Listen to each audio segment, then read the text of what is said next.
네, 장관님. 오늘 제가 드릴 질문은 지역화폐라고 불리우는 소위 지역화폐에 관한 부분인데, 행안부에서는 지역화폐라고 안 부르고 지역사랑 상품권 이렇게 법도 만들고 예, 저희는 그렇게 불렀습니다. 지침도 나오고 그렇더라고요. 그 행안부에서 나간 지침이 있습니다. 지역사랑 상품권 종합 지침. 그 지침을 지금 스크린에 나와 있는데 보시면은 화폐라는 표현을 쓰지 말라, 이렇게 지금 지침이 나가 있습니다. 장관님, 왜 그렇게 나갔는지 혹시 알고 계시는지요? 약간 화폐라고 부르기에는 조금 네, 예, 제가 설명을 드리겠습니다. 이 한국은행법 47조가 있는데, 대한민국의 화폐 발행은 한국은행만 할 수 있다, 이렇게 지금 규정돼서 한은의 독점권을 주고 있습니다.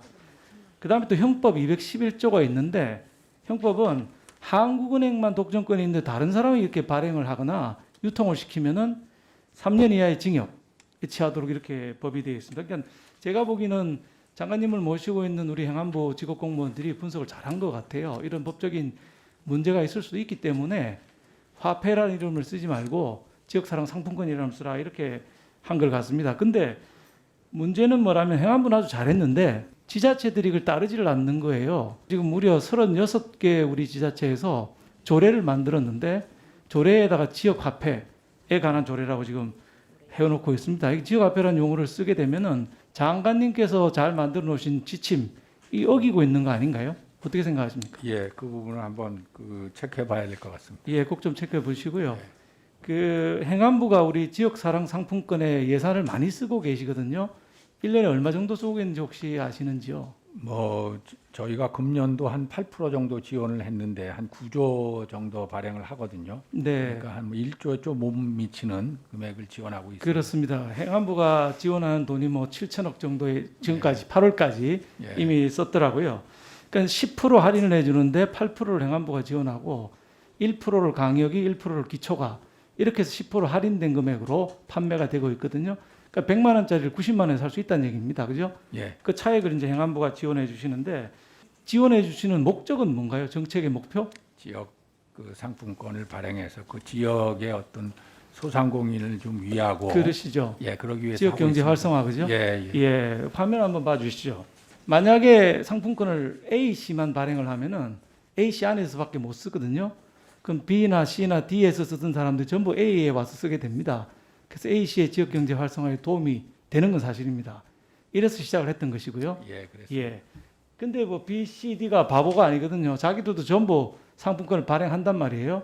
그러면 그림에서 보시는 것처럼 A, B, C가, D가 각자 자기 지역 내에서만 화폐를 이제 쓸 수 있게 되는 이런 형국이 되기 때문에, 사실 뭐 지역 경제 활성화에 아무런 도움도 안 되고 원래 모양으로 돌아가게 되는 이런 꼴이 됩니다. 행안부가 7천억 가까운 돈을 이렇게 쏟아부어서 하는 일이 뭐냐면 B, C, D도 다 화폐를 발행하게 만들어서, 본래 가만 놔뒀으면 A, C가 지역 활성화 효과가 있을 텐데 전부 지금 없게 만드는 일을 하면서 7천억에 가까운 돈을 쓰고 계신 거죠. 사실 그것만 쓰는 것도 아닙니다. 이게 현금 깡이라는 걸 하고 이렇게 단속을 해야 되고요. 지역에서도 또 깡을 단속하고, 이게 관리하는 공무원들도 있고, 따지고 보면 한 1조 가까운 돈을 매년 버리는데 정책 효과는 없다. 지금 이런 문제가 생기는 거죠. 조세현 보고서하고 그동안 행안부가 의존했던 지방행정연구원 보고서, 경기연구원 보고서를 자세히 한번 보셔야 됩니다. 저는 예. 전부 다 읽어봤습니다. 세계적으로 중앙정부가 나서서 지역화폐 발행하는 나라가 있습니까?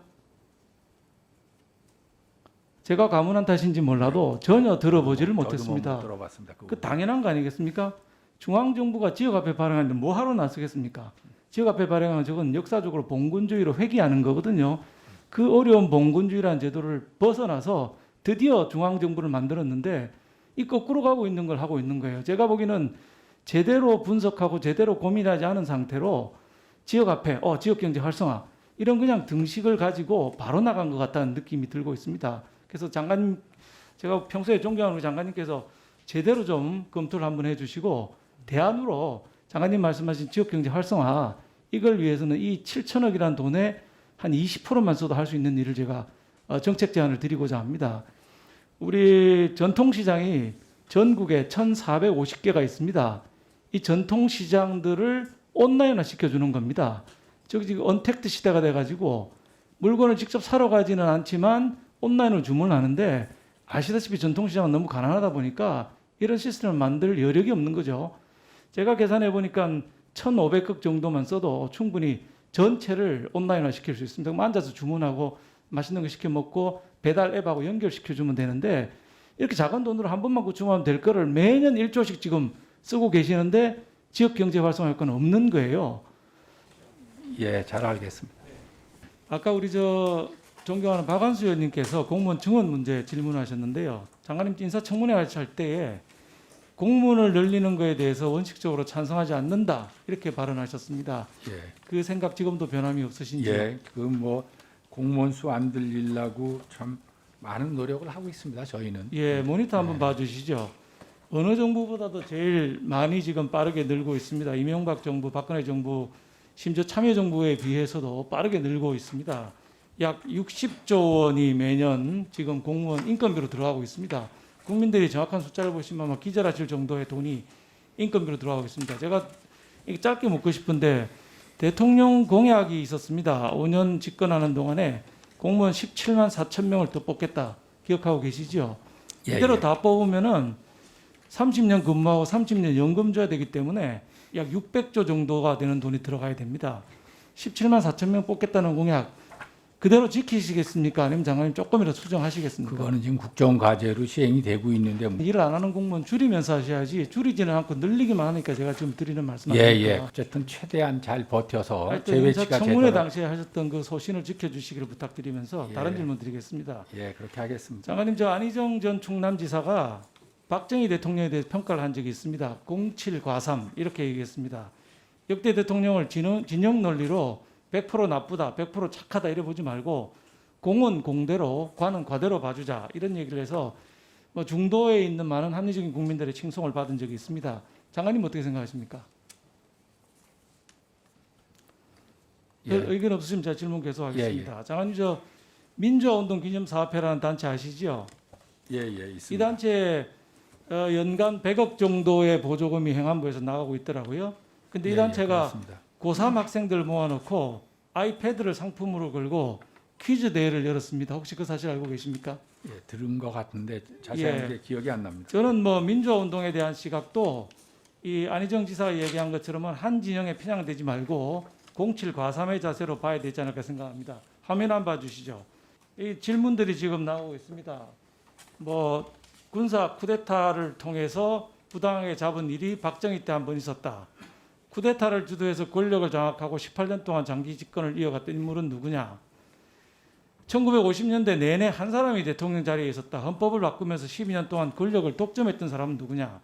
또 그 다음 질문은 뭐 사회 정의 공익 실현을 내걸고 창립해서 대표적으로 성공한 시민단체는 참여연대다. 뭐 이런 식의 질문을 70개를 던졌어요. 박정희 이승만 대통령도 잘못한 것도 있지만 잘한 점도 있지 않습니까? 김대중 대통령님이나 노무현 대통령도 마찬가지로 생각을 합니다. 참여연대도 마찬가지고요. 참여연대도 한때 잘한 거 있지만 아시다시피 김기식, 조국, 박원순 전부 참여연대 출신들이 사회적 물의를 일으키지 않았습니까? 근데 70개 질문을 딱 보시면은 너무 편향성이 강한 거예요. 행안부 돈을 100억이나 쓰는 단체가 이렇게 편향성 강한 이런 질문들을 고3 학생들한테 던지는 게 나라 돈을 쓰는 게 맞느냐 하는 생각이 듭니다. 정부의 예산 쓰는 단체는 좌든 우든 진영의 포로가 되어서는 안 된다고 생각하는데 장관님 어떻게 생각하십니까? 예, 그런 정치적 공정성을 유지해야 된다 생각하고요. 이 단체 이사장, 이사감사 누가 임명합니까?